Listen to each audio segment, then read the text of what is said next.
Went pretty well overall, and then hopefully jumping back into things today after a long break. We get back into the swing of it just as smoothly, but of course, who knows what the dungeon has in store, so without further ado, I guess we'll just get ready. Hop back into it, shall we? Good old Anthony. And to come back after a long break, I think we'll go with probably a fairly standard run of sorts. Maybe I'll do a Demonspawn caster of some kind. We still haven't checked off Sif Muna, even though I feel like of all of the DDs we've played over the course of this mission of ours to get the polytheist wins, most of the gods have, had their ups and downs, a couple tries here and there, but none quite like Sif Muna, where I think they are the runs that have most consistently gone the furthest, and yet still managed to crumble under the pressure of usually Zot, if I remember correctly, though, again, I'm kind of just speaking out of my butt here. So, instead of the usual fire elementalist, though, I think to give it a little bit of a twist, we'll go with the Alchemist start. Usually it's pretty solid. We get Mulgrub's Toxic Radiance for the mid-game as well, so let's give it a shot and see how things go, I guess, shall we? And a name. Era's Angel. Because some things never change, even after a long break, and one of those is me having zero creative juices when it comes to coming up with clever, interesting, or fun names of any fashion here. So instead, we'll just go with one that is pretty much just an inside joke on my end. I don't believe anyone will understand the reference here, and if you can, then get out of my head, Charles. But I think that's a decent start for us here today, shall we?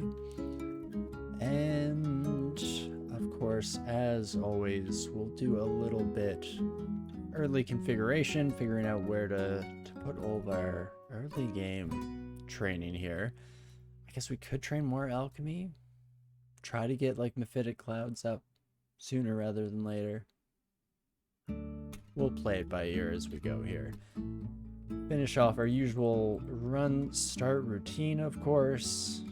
Might as well pick up old talismans, fantastic. And last but not least, we'll of course drop that morgue file just in case any of you lovely folks are playing along at home. See how you fare in the dungeon here. And we'll plop that bad boy up. Fantastic. Hey Billy Baka, evening to you as well. Hopefully we'll have a good one. I mean, fingers crossed. Definitely feeling a little bit rusty, not only on the DCSS front, but also on the streaming side of things, but it's like riding a bike, right? Couldn't possibly have forgotten everything we once knew. At least that's the hope and the dream here. Ball python shouldn't be too much of a problem, and indeed they're not. I guess we could pick up the short swords so that we have at least something in hand if, push comes to shove a little bit down the road here. Ooh, and a glove I will definitely grab immediately.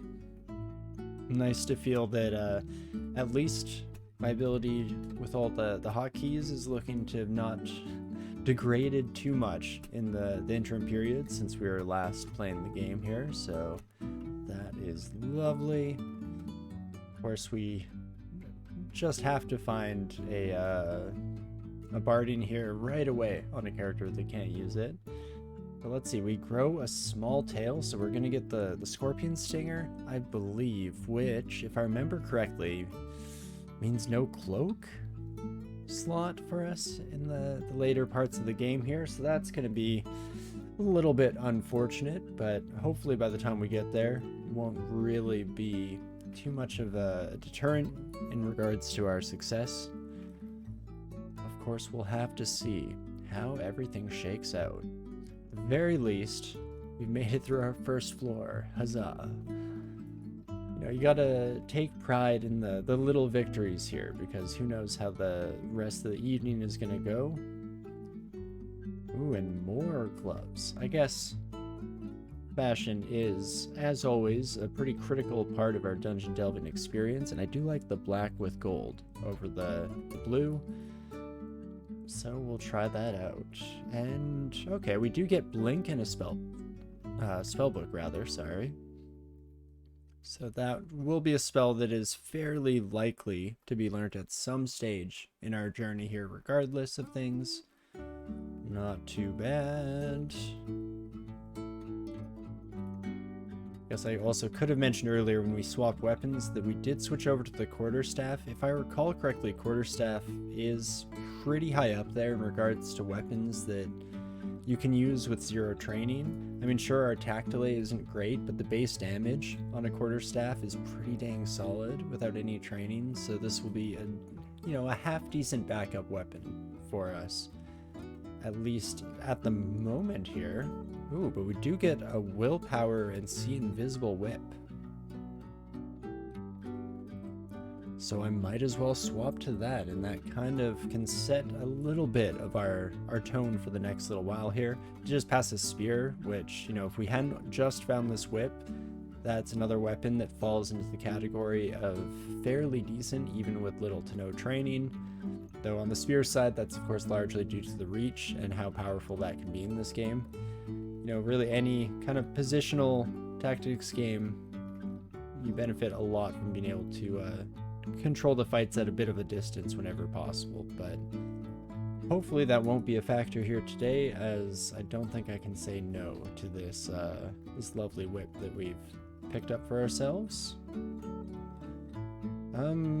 Wand of Roots shouldn't actually be too bad for us, so I think I will take the fight to a jib here. Fantastic. And we got the Wave of Death, so we regenerate health from kills.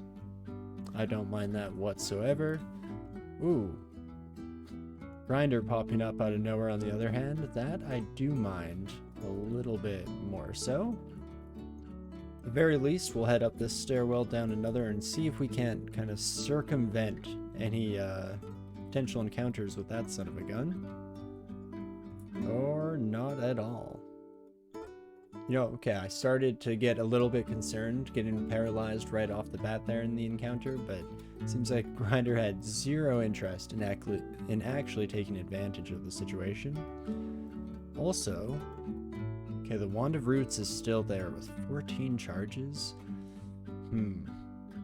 While I was over there, might have been a case to be made for stepping over and grabbing that while we had even a remote opportunity to do so, but it is what it is. Of course, Grinder is poison resistant, so we're not in the greatest of positions to take on that son of a gun. So we'll run away once more, very bravely, as we often do. And Mercury Vapors, your name changed. Did you change? Turns air around you into mercury. Target and adjacent creatures may be weakened by mere exposure to the alchemical substance. So it does seem to have changed slightly. I don't recall at this moment in time what that change actually looks like in terms of function or form, but that is fine. We'll at the very least learn it. What level am I now? I am level 4. So Mephitic Cloud and OTR are both currently not really applicable spells at plus 20% failure rate, or rather 20% plus failure rate. I don't really want to be casting those with any kind of frequency, but we'll learn OTR. And in fact, what we may want to do here is change conjurations to a lower value, and let's just crank up that alchemy just so we get OTR to a castable state, and see if that can't be leveraged in the early sections of the run here to good effect, I guess. And we'll keep doing a little bit, just a smidge of stair dancing here, trying to ensure some amount of safety as we get through all of our new buddies. Oh my gosh. That went from 0 to 100 real fast with a max, or at least close to max hit. Oh, you're wielding Holy Wrath. You son of a gun. I really need to start paying attention to magical weapons when I play Demonspawn. Like this is more often the case than not. As we take another 20 damage. Gosh darn it. So okay, definitely should have been paying some amount of attention. Probably could have gone away from this son of a gun. But hey, there we go. It's, you know, getting the nervous jitters out. I do have to blame this one completely on not my lack of observation skills or not noticing the holy weapon. Of course not, but instead on my lovely partner, who just before stream gave me a good luck butt pat saying that it would ensure 0 deaths in the dungeon here today. Unfortunately, the magic of the butt pat not quite as powerful as once assumed. But not the end of the world here. We'll just jump right back in. I think we'll go with the same configuration to start here as well. And we'll just hopefully get the ball rolling a little bit more successfully this time. Of course, no promises. You never know exactly what the dungeon has in store for you here. Unless, of course, you play on a seed, which we're popping up right now for, once again, any of you folks who want to play along at home. And a trident is not a horrible weapon. Much like the spear, it gets you that reach when you don't have the training to really use the weapon that effectively in the first place. But unfortunately, it's just a little bit higher of a skill floor on the trident compared to the spear. But still something. Ring of Ice, not super useful for us. But I guess is a bit of an indication that we're fully in the opposite zone of last time here. Instead of the Ring of Fire, we get the Ring of Ice, and we'll see how that all shakes out in the heat of it all here. We got slimy green scales this time. I do like seeing the scale mutation as our first one on Demonspawn casters, just because that extra little bit of armor class is going a pretty huge way at these early stages, or in these early stages, I could even say. And there's the spear that I think I will swap to. So yeah, the +1 and 9 versus that +4 base accuracy. Also looking at the base attack delay, the spear is a slightly better option for us, at least on our character here today. And maybe if I'd used Mercury Vapors a little bit more actively last time, we wouldn't have found ourselves in quite the same heap of trouble. So we'll learn that early this time around, see if that doesn't make the big difference, shall we? But not too shabby. +1 Whip of Pain also has some amount of temptation for an early game kind of placeholder weapon here. Let's not worry overly much about it, and we'll pop back to a lovely little corridor here. And in fact, let's make sure we focus on the outlier here and just try to get them out of our business. Oh my.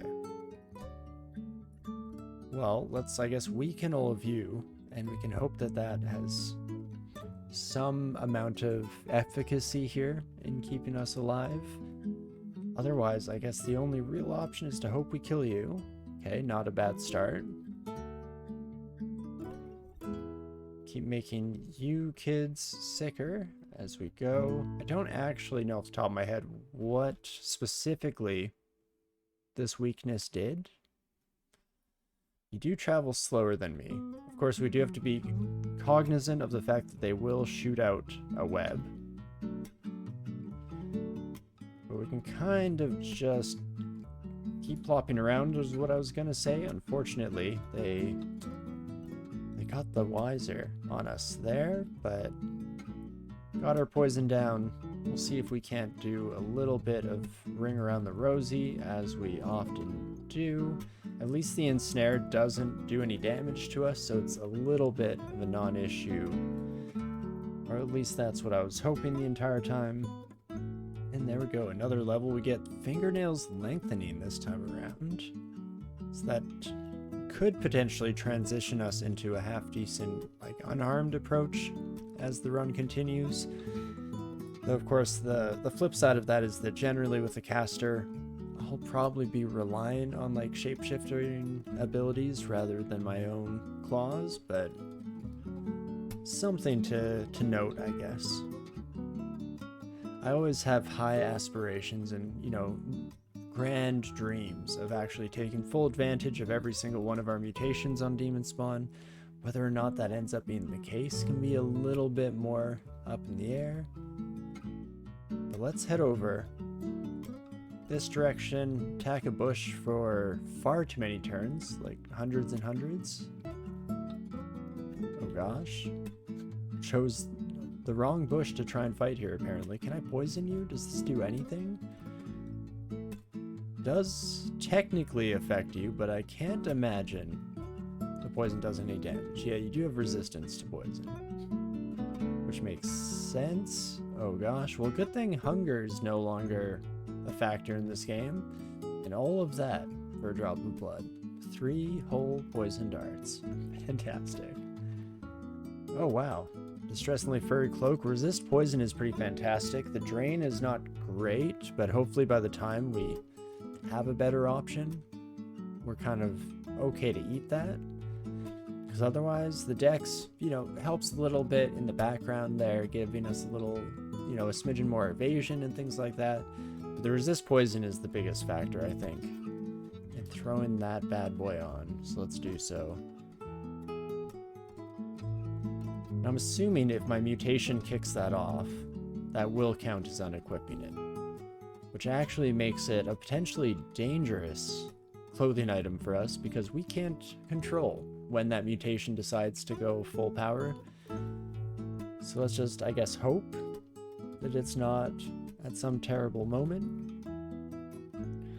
As we get a hat of willpower, so we're at least keeping that tradition from last game strong. In fact, we get another willpower weapon as well.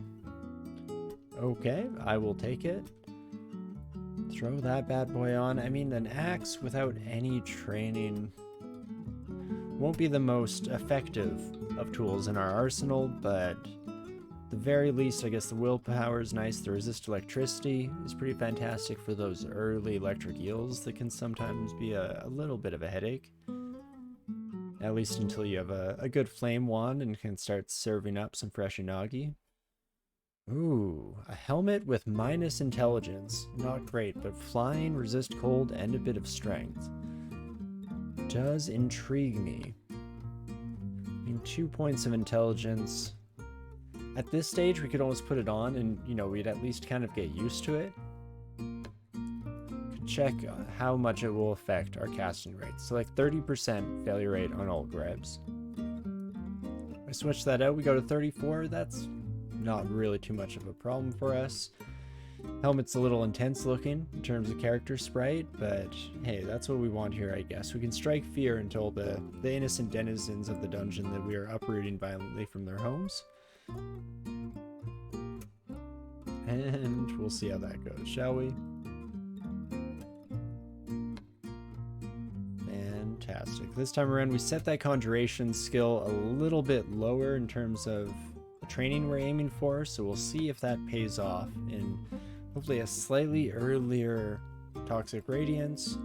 Jivia, Gozag, and Hep, unfortunately, not good options for us here. An Orb of Light, on the other hand. If I could remember what buttons to press.